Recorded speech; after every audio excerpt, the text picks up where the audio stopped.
Senhora Presidente, Senhor Presidente, Senhores Vereadores, Senhores Deputados Municipais, após as eleições deste domingo que marcaram uma mudança política no país, não poderia deixar, em nome do meu partido, de saudar todos aqueles que do nosso seio foram eleitos ou assumiram funções na Assembleia da República e salientar que Portugal mudou politicamente e que Lisboa não faltou à chamada.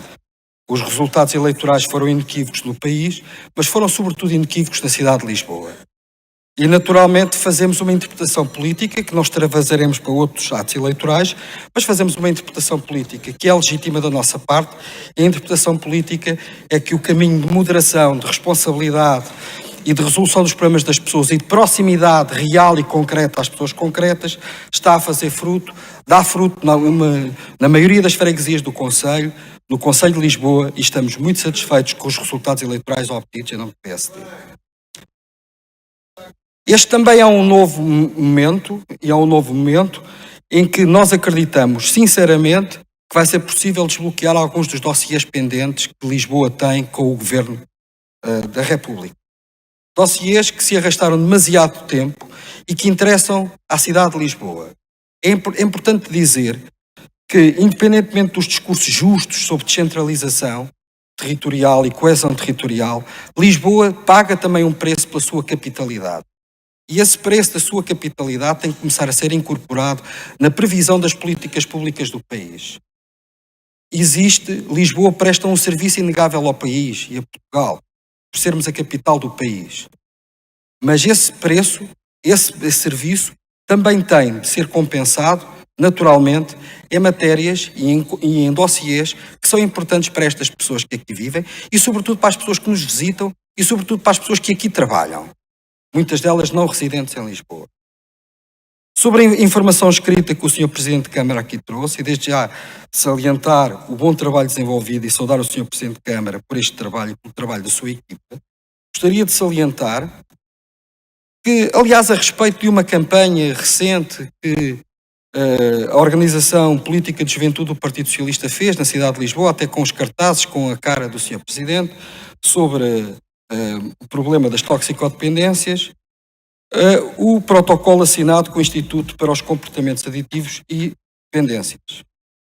No entanto, é importante que este protocolo tenha execução rápida.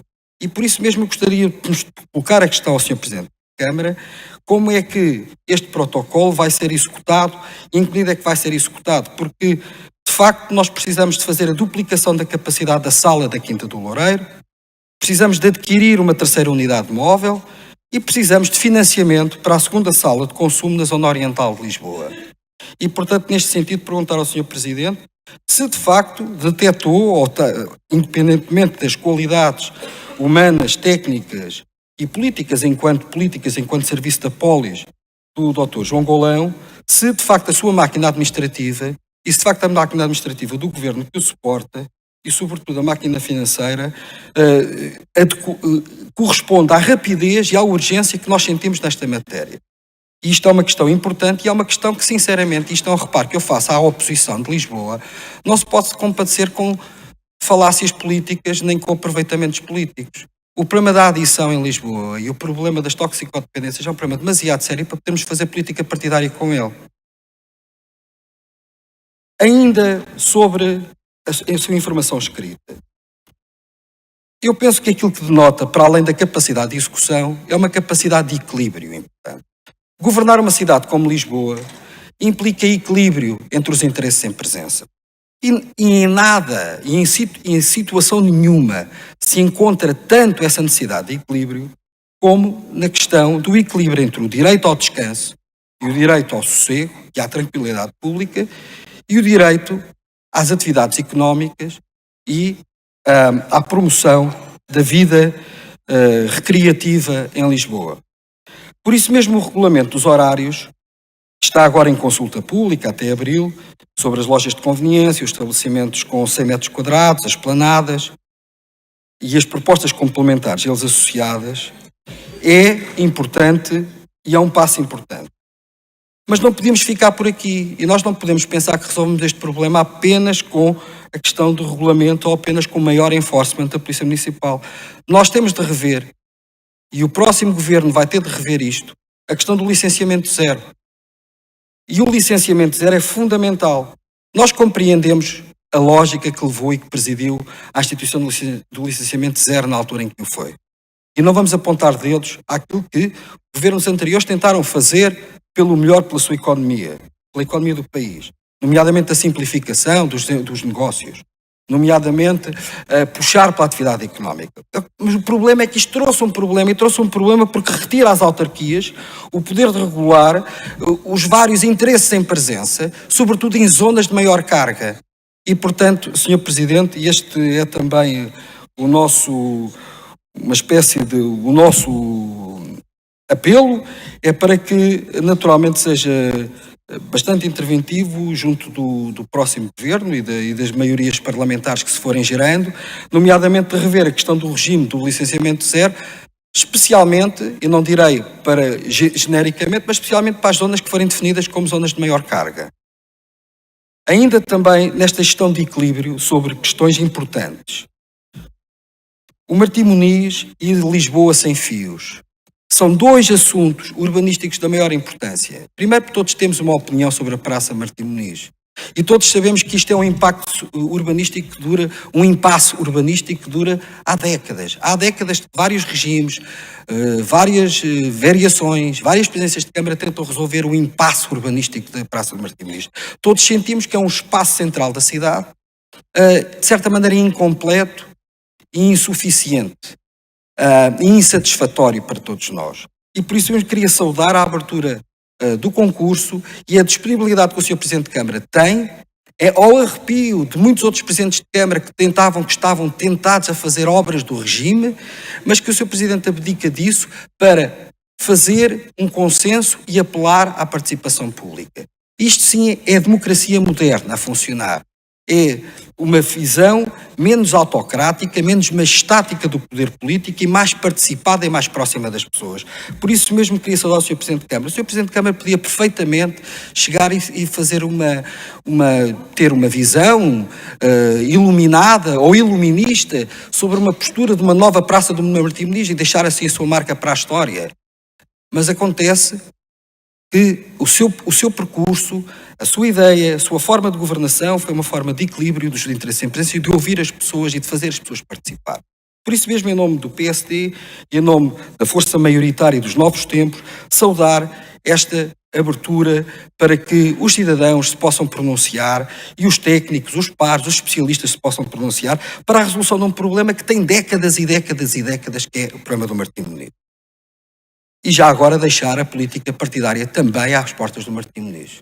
O Martim Moniz é um pedaço da cidade como qualquer outro, é muito importante, mas é um pedaço da cidade como qualquer outro e tem que estar sujeito às mesmas regras da precisão urbanística que outro pedaço da cidade de Lisboa, independentemente de quem a frequenta.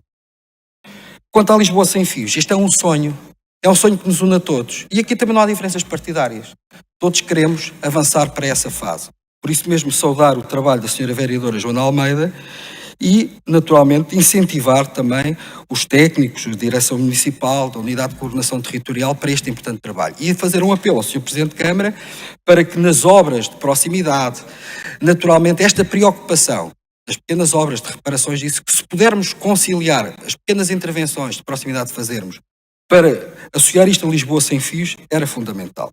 Por fim, Sr. Presidente, e para todos, tem a ver com a violência urbana e os grafites e atos de vandalismo recentes praticados em Lisboa. Todos soubemos o que aconteceu há poucas semanas, numa campanha eleitoral contra um líder partidário. Todos sabemos o que aconteceu antes disso nos espaços do Conselho. Todos sabemos o que tem acontecido em vários estabelecimentos. Já aqui trouxemos várias vezes à liça a questão da classificação dessas organizações como organizações hostis à cidade de Lisboa, hostis à ordem pública, e penso que nós temos que começar a ter um discurso e uma prática mais duros. Por isso mesmo, gostava de lhe agradecer, em nome do PSD, ao Sr. Presidente de Câmara, por ter tido a iniciativa de homenagear os polícias municipais que detiveram e que fizeram frente a um ato de vandalização dos espaços do Conselho. Nenhuma causa, por mais meritória que seja, pode justificar atos de violência, atos de sabotagem, atos de vandalismo. Isto é importante dizermos isso. É importante dizermos que nesta cidade o ódio não tem lugar. Venha ele da extrema-esquerda ou da extrema-direita, venha ele de cima ou de baixo, venha ele de um lado ou do outro lado. O ódio não pode substituir o são debate político. Nós temos formas de participação em democracia. Nós temos formas de participação na vida pública. E em democracia, a forma de participação faz-se pelas formas institucionais regulamentadas. Não se faz na rua agredindo, não se faz na rua violentando, não se faz na rua sabotando. Senhor Presidente, pedimos-lhe a continuidade da sua firmeza democrática neste aspecto. Porque sermos democráticos e sermos democratas é defender a democracia com firmeza, aplicando a lei. Porque toda a lei em democracia é uma lei legítima. Muito obrigado, Sr. Presidente.